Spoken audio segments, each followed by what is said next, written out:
Yeah, I get right to the racks. Then I make that shit back. Run up on me, get shot in the back. It's great to be in the building. If you haven't subscribed to the channel, man, back right there. So we got Pops. We're back out west once again because we love the West Coast. The story of, you don't even know his Hip-hop. name. No, the story of Cameron Terrell rolling 90 Crip. Nice. Let's see what you're talking about. I seen it in the thumbnail. I thought it was pretty interesting, and you guys also mentioned it in the comments. So I think it's only right to do more gang politics. Basically, you say we play. Yes, you sir. guys tell us how you want the channel to go. So subscribe to the channel. Request, and then we react. This is the only channel on YouTube where we interact with our fans. We have a Discord.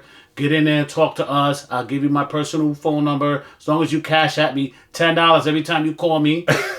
We good. You know what I'm saying? Follow him on Instagram, Javen TV. Follow me on Instagram, Pops React. We're not going to talk no more. Let's Yeah, I think we shouldn't, right? Yo, I guys need... I don't think we should talk anymore. No, hold up. I need you guys to really tell us what documentaries to do. The important ones that people want to see, I would say, right? Yeah. Hold on. Get it right. Get it right. All right. Get it right. It's a long one. Get it right. Welcome to Hood Politics. In this episode, I will be discussing the story of Cameron Terrell, also known as Milk or White Boy. Oh, shit. Welcome to Hood Politics. Hood Politics. He sound like he's like... Joking around, Word. but he's serious. Get it right. He talking like he can't hear himself. Yeah.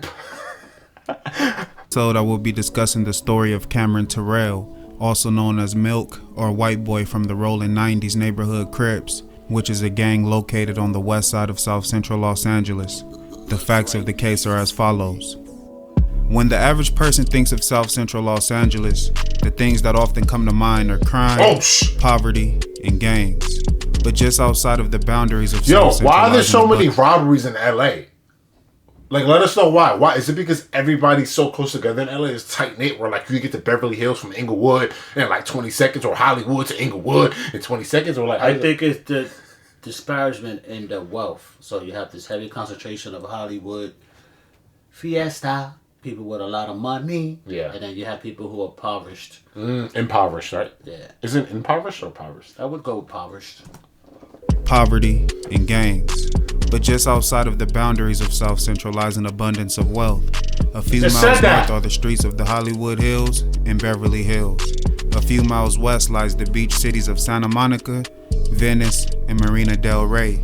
And just a few miles south are the upscale cities of Rolling Hills and Palos Verdes. Normally, these two worlds don't mix, but in 2017, a young man named Cameron Terrell made national headlines when he crossed that boundary and stepped into the Rollin 90s, which is one of the most reputable gangs in South Central Los Angeles. Palos Verdes is an upscale city filled with cliffside homes, top-rated schools, golf courses, No way. and Don't tell me clubs. this kid was a rich kid. Rich kid What's in the that city. movie that they're like... What's that movie that he's a white boy from Hollywood? What's his name? Oh. You guys know. Yeah. Oh, what is it called? Yeah, I forgot his name. You guys know what it's like. That movie's mad funny. The comedian dude that he had the skit show on TV. Nah, that movie's mad funny. Yeah. Filled with cliffside homes, top-rated schools, golf courses, and country clubs. Cameron Terrell was raised here. His mother, Deborah Terrell, is an interior designer with a list of wealthy clients. His father, Donald Wayne Terrell, is president of New and Improved Media, a media consulting company based in El Segundo, California. The Terrell family lives in a 4,000 square foot home that is valued at around $1.8 million. Wow. They would often take lavish vacations and attend parties thrown by their wealthy clients and neighbors. Cameron drove a black Mercedes-Benz, wore designer clothes, and was given a healthy allowance. Cameron attended Palos Verdes High School, which is one of the top-rated schools in Southern California. By all accounts, the Terrell family was living the American dream, but behind He closed got himself a sugar mama. She not that younger than him. It's not that bad. She's like... It's definitely at least 51. a 17-year difference. She's like 50. He's like 65. Yeah. Yeah. That's not that bad, right? Nah, not when you're old. Yeah, when y'all older. If you're 20 and she's 5, that's okay.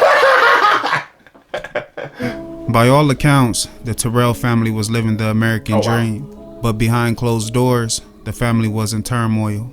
Cameron and his parents didn't get along, which led to daily arguments. Cameron began to rebel against his parents, would often run away from I'm home. gonna rebel against you, Mom, because you guys are arguing. While other people are having trouble putting food on the table, you're mad. You want to run away because your parents are arguing. Fuck out of here. You're a millionaire. But, in life, everything's subjective, right? It really is, because I think in life, even when you're poor, you don't realize what you really have. And you always want more in life. That's a crazy sin that we humans have. We always want more. You can have the biggest house, the biggest car. It's like a mortal sin, right? Your girl can have the biggest, and you want more. Like, humans are so greedy, bro. It's true. It's sad. There are a lot of rumors regarding Cameron and how he initially connected with people in South Central. Some say it was through drugs, and some say it was through social media. But one thing is clear, once Cameron made his way to South Central, he became infatuated with the streets. Cameron became good friends with one of the boys there. He would stay at his house for days, weeks, and months at a time. If this guy could go to the hood, that means I could come from New York to LA and join a gang, right? It's time. Yeah, am I too old? Yeah, it's too old. Let's join the same gang, right? They probably beat me up. It's probably they probably just beat me. Look at old man trying to be down with us. Boom. Hey, Buster. There, he would stay at his house for days, weeks, and months at a time, and would even call the boy's mother Mom. Sometime later, the boy was being courted by the Rollin 90s Crips and told Cameron he should also join. Cameron jumped at the opportunity, and shortly afterwards, the two boys were initiated into the gang at Jesse Owens Park, which is a stronghold of the Rollin 90s. Cameron dove headfirst into the gang life. But how? How did he even become one? How did he even get connected? They said through social media or maybe Well, he was cool with a dude that he was staying in his crib. They were buddies. Yeah. And then they were just, being kids, and kids are very impressionable. And unfortunately, we grew up in a culture where people follow into these groups, and not only gangs, but people follow into like cults and other stuff. Fraternities. Humans are pack animals, so our instinct is to gravitate towards others, regardless if they're doing negativity or positivity. Is if they bring us safety. And the old term is safety in numbers. You know what I mean? And that's the purpose of a gang, because of safety in numbers. Wow, that's deep. Yeah. Given the nicknames Milk, White Boy, and Bright Eyes. He would get clothing made with his gang and nickname in large letters.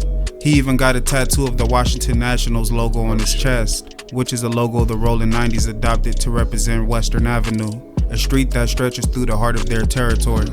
It's safe to say that Cameron adapted to the gang lifestyle as the years went on. He was from Palos Verdes, but he called South Central home, and the Rollin 90s embraced him. It's been said that Cameron was no stranger to crime, and he indulged in everything the gang lifestyle had to offer. Things like drugs, robbery, and murder. On the morning of October 1st, 2017, Cameron and two other young men were riding in his black Mercedes-Benz. The group was armed as they entered the territory. I wonder if they were trying to extort him, maybe, or I wonder if they were trying to get money out of him because they knew he was rich, but maybe he kind of kept that low key that he wasn't rich like that. Him having money definitely gave him access to that environment. Yeah.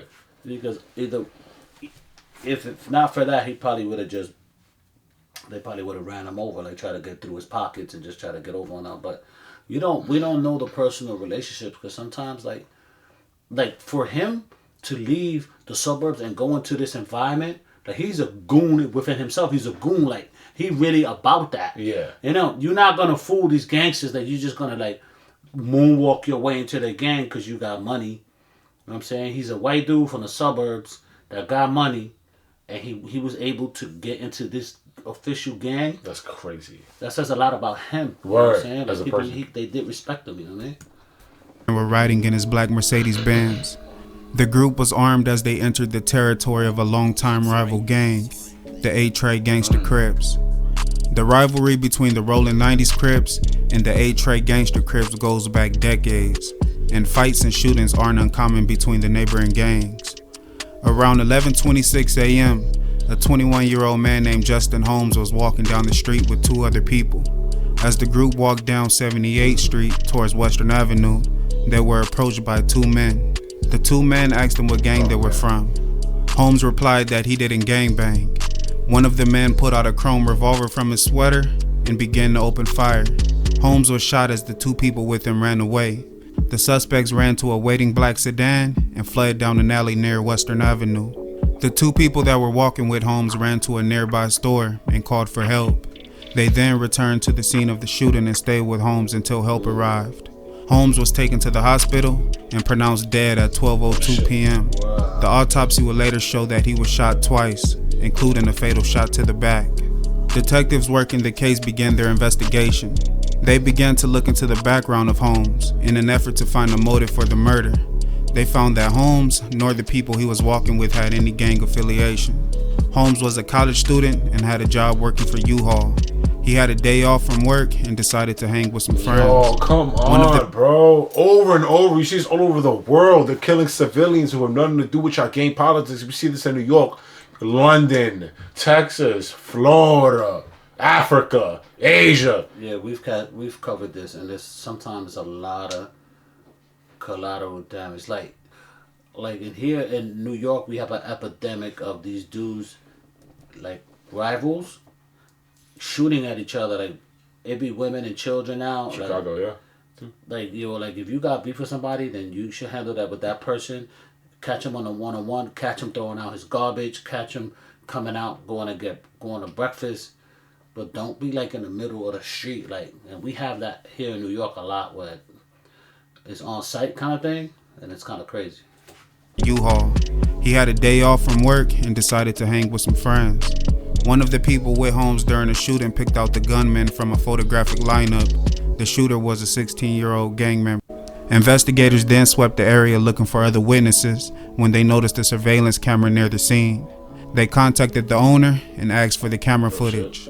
Upon reviewing the video, detectives saw the two suspects get into a waiting black Mercedes-Benz and speed off. Yeah, it doesn't matter where you are. We know in New York you're going to be on video if you do a crime. But like in LA, wow, they even got cameras in LA, right? You think there wouldn't be that many cameras. Yeah, because back in the days, they used to say, don't do the crime if you can't do the time. Now in 2024 is if you do the crime, you're gonna do some time. Because if there's not video, somebody's snitching on you, even if it's 2 years later. Immediately, Cameron became a prime suspect. Oh, yeah, because the black Mercedes. Police knew Cameron due to interactions at Jesse Owens Park in early 2017 and knew he drove a black Mercedes-Benz. Detectives interviewed Cameron about the murder. He admitted to driving the car at the time. Cameron was arrested on October 12th and his bail was set at $5 million. The two young men that were with Cameron were also arrested on October 12th. When the police searched the home of the shooter, they found a Chrome 38 Special revolver. Why would he admit? I mean, they have his license plate, right? It's over. I mean, he knew. Everybody got a plan till they sit in that room and the cops are like, yo, if you don't admit to this, that, you facing 100 years. Yeah. You know what I mean? Very few dudes that are not opening their mouth for snitching. And at the end of the day, he really didn't belong there. Yeah. So he's like... The reality of the situation, like, you know what I mean? Woo. Street life is hard, bro. When the police searched the home of the shooter, they found a Chrome 38 Special revolver. He would later admit to shooting Holmes. The names of Cameron's accomplices weren't released because they were both minors at the time of the murder, whereas Cameron was 18 years old and legally an adult at the time of the murder.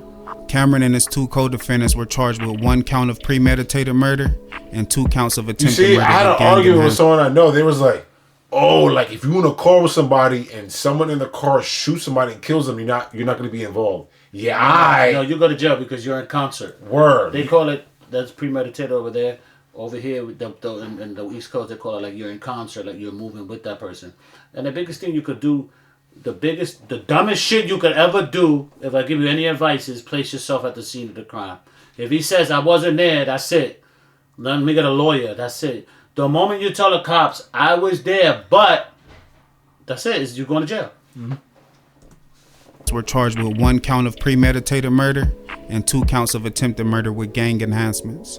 The news of a wealthy white teen playing a part in the murder of an innocent black man in South Central quickly made national headlines.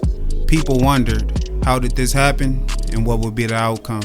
Cameron sat in jail for about a week, but was released when his family posted $500,000 on the $5 million 10%. bond. Yeah, 10%, but that's still mad money. But you can put up your house and shit though, right? Yeah, but he got money. Yeah. Money's not an issue. Wow. How does his parents feel about this, bro? Can we interview the parents or something? I wanna talk to the parents about this story. So sad. Posted $500,000 on the $5 million bond. Cameron's 2 accomplices remained in jail. Cameron's family was shunned by their Palos Verdes community. Clients stopped doing business with his family, and students, parents, and staff at Palos Verdes High School did not want Cameron to continue his senior year at the school, stating that they felt unsafe and uncomfortable with him attending. The school and the Terrell family agreed to let Cameron complete his studies off campus. Cameron pled not guilty to all charges, and his trial began on July 3rd, 2018. Cameron was represented by an attorney named Javon Blackman. Why would he get a black lawyer? Just get the white lawyer so they can get you out of there. Get the Jewish lawyer, you know what I'm saying? But yeah, get the dude that know the judges. Why the fudge would he go to trial, dude? Oh boy. Is he like? I mean, he's already off. Think about it. You're from the suburbs, rich as hell, trying to be in it. You're entitled to a trial. What you saying? He should have. Why would you take the trial so you could blow it? First of all, most people blow trial. But first of all, these prosecutors, they love this because if when they are prosecuted, remember the white guy that came from the suburbs and went to the hood and they killed the black dude? Yeah. I'm the guy that put him in jail. Yeah. Now I could become partner at another fucking law firm somewhere and make money. Yeah, that is true. They won't give him no deal. They make him go to trial. Cameron was represented by an attorney named Javon Blacknell. Blacknell told the court that Cameron was a good kid from a good home, and the case was a result of blatant overcharging.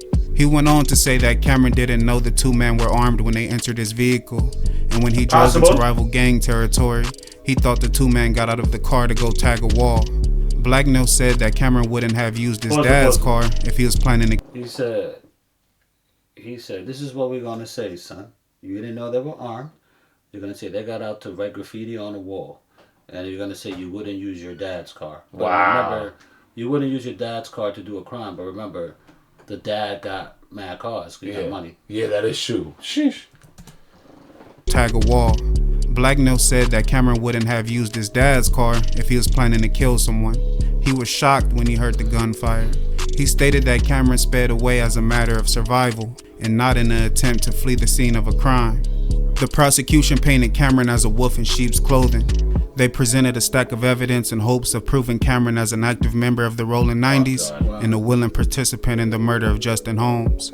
The evidence against Cameron included the following: a shirt with the name Milk in light blue letters, which was found in his Mercedes-Benz, pictures and videos of Cameron with known gang members wearing gang colors and throwing up gang signs, a Washington Nationals logo tattoo on Cameron's chest, which is meant to represent Western Avenue, a street that stretches through Rollin 90s territory.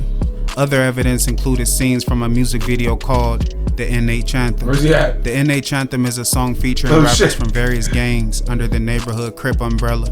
The rappers diss rival gangs and showed their allegiance to the neighborhood Crips, hence the title, NH Anthem. Cameron can be spotted in multiple scenes of the video, amongst a sea of gang members, sporting a light blue bandana around his neck. The prosecution went on to explain he was there with them, yo. He's like, Cameron could be spotted amongst a sea of black people, not gang members. I know, right? Yo, I'm not gonna lie, bro. He was better off ratting, but I don't even think they gave him that chance. We're gonna find out. We're gonna find out in the next 2 minutes. He should have just ratted because now you're gonna go to jail and do mad time. And in the jail system, you gotta chill with the whites. You can't go with the blacks, right? I don't know. That's what I was wondering. What cart he fits in. Yeah. Listen, if you made it this far in the video, subscribe, yeah. Sporting a light blue bandana around his neck. The prosecution went on to explain that Cameron would have earned status among the Rollin 90s if he ventured into A-Tray gangster Crip territory and killed a rival gang member. The prosecution also showed a video that was taken by Cameron of gang members kicking over the candles at Justin Holmes Memorial. Javon Blacknell stated that Cameron was living a fantasy and he was unaware of the real-life consequences of his choices. He went on to say that Cameron was influenced by music and movies. When asked about the tattoo on Cameron's chest, Blacknell said Cameron got the tattoo because Kevin Durant has one, and Durant is his favorite basketball player. Blacknell called character witnesses to testify on Cameron's behalf. But he's from DC. Yeah, that's why DC. That's why KD has that tattoo. Yeah, that's right. It has nothing to do with gang. What? Favorite basketball player. Blacknell called character witnesses to testify on Kevin Durant chest. He got he looked like he's 12. And he still got that chest to this day, bro. He don't like lift the weights. He got mad money and shit, but yo, Durant, you gotta bench, hit the bench on incline. On Cameron's chest, Black Mill said Cameron got the tattoo because Kevin Durant has one, and Durant is his favorite basketball player. Black Mill called character witnesses to testify so what on happens, Cameron's bro? behalf. All of them said they didn't think he would murder another human being. Jurors deliberated for nearly a week before reaching a verdict. The jury found Cameron Terrell not guilty on all charges. Cameron spoke to the press after the verdict. I'll say rest in peace, Justin Holmes. White privilege is the craziest thing we've seen in America during these times. Yo, we got off. How? And I'm not one of those guys who's like, white privilege, what? No, but this is literally white privilege, right? Wow. What the fuck? Wow, he didn't even get like manslaughter or like manslaughter, involuntary manslaughter. Wow. All right, let it rock. Rewind it though. He sounded like a black dude when he talked. For nearly a week before reaching a verdict, the jury found Cameron Terrell not guilty on all charges. Cameron spoke to the press after the verdict. I'll say rest in peace, Justin Holmes. He shouldn't have died that day, and you know, I pray for his family every night. This been weighing on me every single day of my life. I don't have to explain myself to anyone. God knows what really happened that day, and God knows what was in my head that day. The verdict caused national outrage and sparked conversations about white privilege and classism. A lot of people compared Cameron's case. But he had the best lawyers, dude. Like these, you don't think these lawyers work with the judges? Money. But you can't say that though because he went to trial and the jury has to decide whether or not. Listen, man. It's all about the jury, man. Wow. So it was smart they got a black lawyer. So what is he? He's probably disappeared. That nigga's probably out of there, right? Yeah. He's scared for his life. About white privilege and classism. A lot of people compared Cameron's case to the case of Ethan Couch. Oh, shit. Ethan Couch was 16 years old when he decided to drive drunk. Ethan lost control of the vehicle and killed 4 people. During the trial, Ethan's lawyer argued that because the Couch family is so well off, Ethan never had to suffer consequences for his actions, so he didn't understand right from wrong. The attorney went on. That kid, he obviously got away with it. You know that kid every night has freaking nightmares about killing 4 people to this day. But no, he got arrested again. I think he killed somebody else or something after that. If I get it right. He did something else after that. You remember this story? Consequences for his actions. He got arrested so again. He didn't understand right from wrong. Yeah. The attorney went on to say that Ethan suffered from a condition called affluenza. Ethan received 10 years of probation. Cameron's 2 co-defendants await trial. Since they were both 16 years old at the time of the murder, their cases went to juvenile court. The district attorney wants to move their cases to adult court so they can be tried as adults. I want to thank you guys for tuning in. Please like, comment, and subscribe. What is he doing now, y'all? You know he's not in the hood no more. He's watching these reaction videos and he's like, wow. Look what I got away with. I bet your ass is in Palo Verde. What is it? Palo Verde, minding your business, dude. Hey, you live and you learn. Boy, did you get away. Wow. It's Jerry TV. If you guys are We out of here. Peace. And I know how it gets, so I gotta stay low now, move my knot. I don't trust no nigga, I don't trust no man, ain't no friends, everybody get shot. You never know how nigga gon' throw, I'm hitting the floor with a couple of shots.